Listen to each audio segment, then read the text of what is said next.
G'day guys, ZiggyD here, welcome back for some more Path of Exile. In this video I want to talk to you guys about what I've been doing in Path of Exile over the past few days. The blue item only challenge, or the magic item only challenge.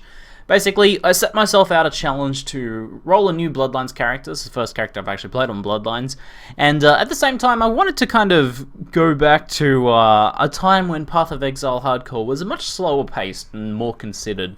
You would progress much more slowly, you would much more carefully gear, and you would sort of have a more sort of, I guess, nostalgic, slower pace to it. I mean, I think the modern Path of Exile, where things move very quickly and you know, the game plays at a much faster pace, is overall better, but I have a certain nostalgia for that sort of slow, almost survivalistic feeling of old school Path of Exile. So I wanted to replicate some of that, and I thought playing with only magic items might be a good way to do that. At the same time, I thought this could be an interesting learning experience for myself and some of you guys. I think using only blue items and trying to make it as far as you can kind of highlights what is actually essential on gear. Like, when people get really obsessed, especially new players, with rare items and uniques. You'll see people using, you know, a ton of rare items and uniques, when you could get a lot of magic items with just life and resist that are a lot better.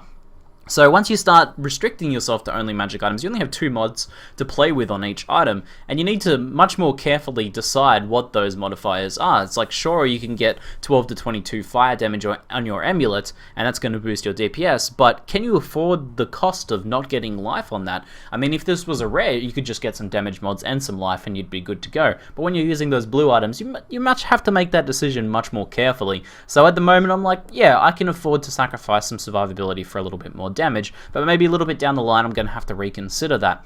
And it also kind of, I think, makes you a bit more active in looking for gear and being aware of what you're wearing and what upgrades you're having, because you can't kind of just slap on a couple of rares and just incidentally get close to capped resistances. You have to put a fair bit of effort and consideration into capping your resists.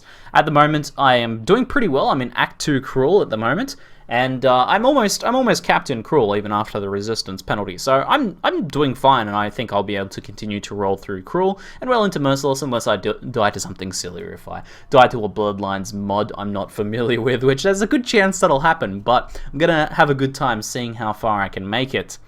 So on this character, I'll give you guys a bit of a rundown of the character I'm playing. I'm playing an Elemental Kinetic Blast Wander. Now, Wanders are usually known for being fairly gear intensive, but the reason why I decided to go for this is that I wanted something ranged. I didn't want to play another bow character. I play a lot of bow characters, and I thought it was a good opportunity to try some Kinetic Blast. But the most important thing is, if you're going to do a blue item only challenge, you can't play a physical build.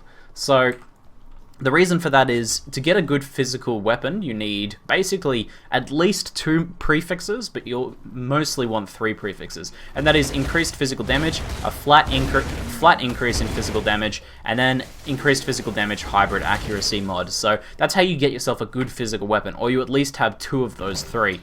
And with a blue item challenge, that's simply impossible. You can't do that. You can only have 1 prefix and 1 suffix.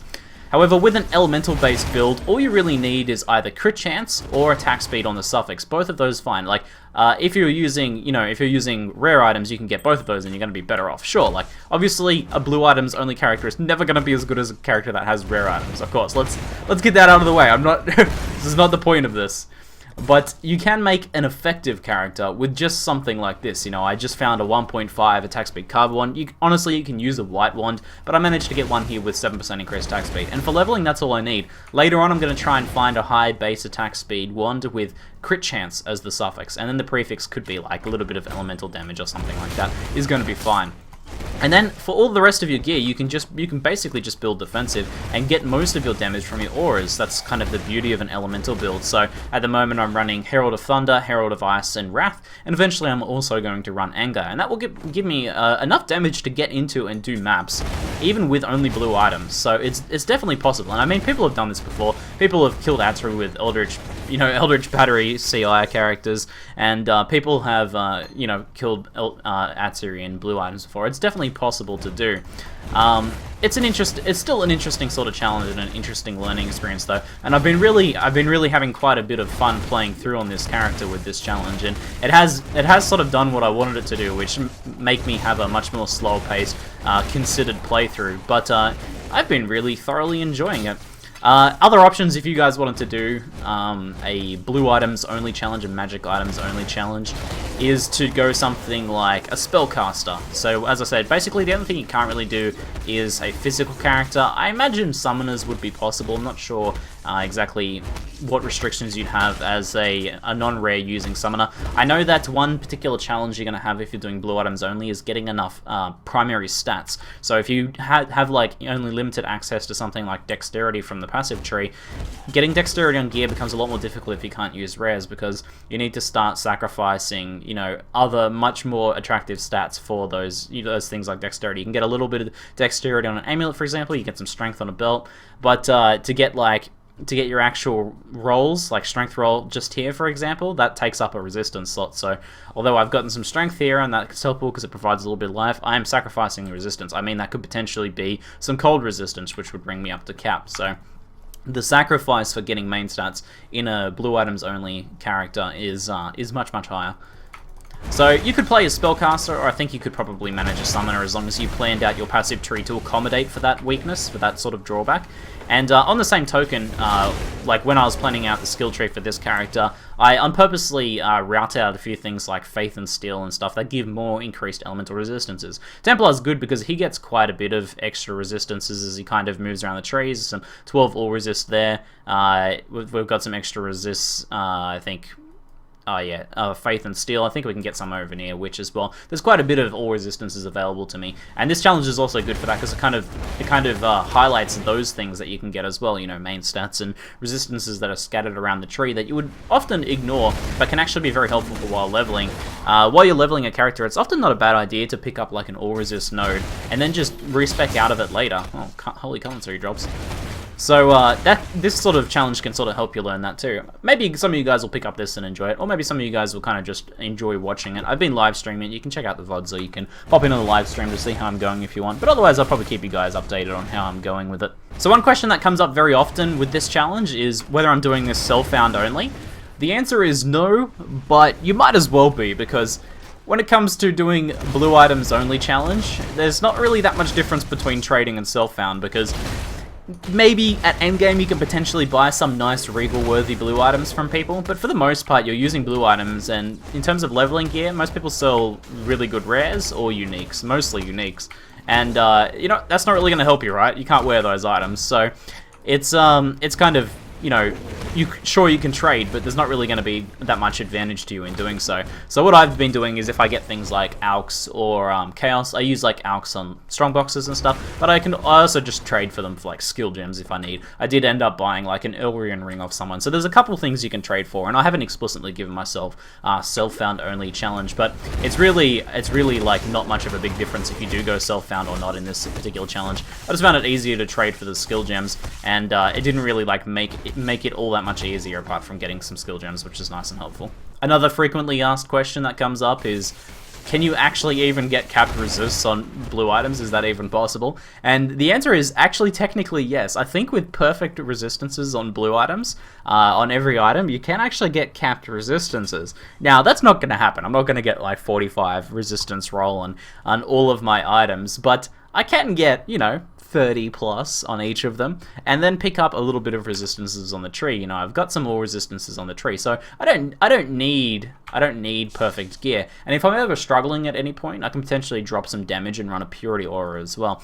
And if you're not playing an elemental attack based build, if you're playing like a summoner or a spellcaster, you're actually going to be able to run like purity and the other purity auras a lot easier, and still have a really easy time of gearing as well. And that can help if you need some main stats like strength or dexterity, for example, as well.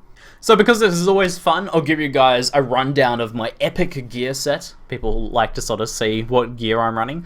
So for the wand, I have myself increased attack speed. The physical damage is really nothing. This is actually a carved wand, which is a very, very low level wand, but I found this and I rolled attack speed on it, and I was like, that's all I need. It doesn't really matter that's a low level one, because the physical damage doesn't scale at all in my build. I'm scaling elemental damage only, so that is fine. My helmet I'm using mostly because it's a full link. You have to kind of prioritize links sometimes, but it does have a bit of fire resist, and armor evasion is kind of just always a bonus. Life is going to be much, much more valuable, and that's kind of a drawback of a blue items thing, is it's much harder to get things like armor and evasion. But you know, while you're leveling, you can get by with just your basic stuff, and then at endgame you kind of just have to be a little bit more heavy-handed on your granite usage. But the fire resistance and the sockets are the reason I'm using that. Kite shields are the way to go for a challenge like this. If you can use this kite shield, you want to do so, because 12 all resistance on the implicit is in addition to what I was talking about with that perfect resistance rolls. So that's like an extra resist you can get. So basically, this was a 3-stat blue, guys. Good stuff. So I got some life and resist on that as well. On the boot, I have life and cold resist. Of course, if you want move speed, you're going to have to sacrifice life, so that can be a little bit of a challenge, but you kind of have to make that decision as you go. Honestly, I would prefer move speed over life in 99% of cases, so if this wasn't a 4-link, and if I found one with a little bit of resistances and move speed, then I'm going to go ahead and use that. This one here is just a little bit of life on it, basically. It's got a pretty high life total. It's 60-something life. So that's basically the reason I'm using that. If I can find one with life and resist, obviously I'll replace that. And if I can find a full link, I might even take a slight downgrade to use a full link, because I'm starting to need some more gem sockets. My belt is rubbish. I've actually had this for a very long time, but it's been I just for some reason have not found any belts, or not been able to craft any belts. I keep trying. I keep trying to like craft belts from the vendors and belts that I find, but transmutes are liquid gold in a blue items only challenge, and I've actually been using chances in place of transmutes in the hopes of getting a blue item. But if I get a rare item, it bricks it and I have to sell it. So that's been pretty entertaining, but hopefully I'll be able to upgrade that belt soon. The chest armor I'm mostly using for the sockets, but it also has a little bit of resistances on it as well. Again, I would much prefer to get life and resist on that. Jewelry, my jewelry is pretty good. This is not the best base. Energy shield base is not that helpful for me, but it has 11% all resistance, which is very difficult to beat at this point. Even like 30% fire is worse than 11 all res, because 11 all res helps you keep a more balanced character, and it makes it easier to switch around other resistances later as well. So that one's been one I've had for a while. This one is a 2-stone ring. 2-stone rings are great. Prismatic rings are great because they're going to give you a ton of spread out resistances, making it easy to balance your character. And this one also rolled some 8 all resist. This was a Elrion ring that I purchased as well, so that was pretty good. The minus mana cost of skills helps a lot with leveling Kinetic Blast, which is quite expensive. I had another one, but I was able to trade it out for this one, that ring was quite a bit better. Jade Amulet for the dexterity and a bit of resistances. It rolled some damage. I mostly am using it for the lightning resist, because otherwise without it I'd be quite low, and also the dexterity, as you can see. But the fire damage is just kind of like, it helps me out somewhat. It provides a little bit of extra damage. So guys, that's pretty much it. Hopefully you guys enjoyed this kind of like little sort of first summary of my blue item challenge thus far. Hopefully I'll be able to continue pushing it further, and I don't know, we'll see how far we make it. I'll tell you what, in the comments below, I'd like you guys to tell me how far you think my character can make it on this blue items only challenge. Do you think I'll make it to maps? Do you think I'll die at Cruel Dominus? Do you think I'll die somewhere in Merciless? I'll tell you what, if one of you guys say something in the comments and you come back, maybe I'll like try and rig you up with some if you like pick the exact thing that I die to and the exact location I die in, I'll get you some PoE microtransaction points or something. Alrighty guys, look forward to seeing your comments. That's it for now. I'm ZiggyD, and thanks for watching.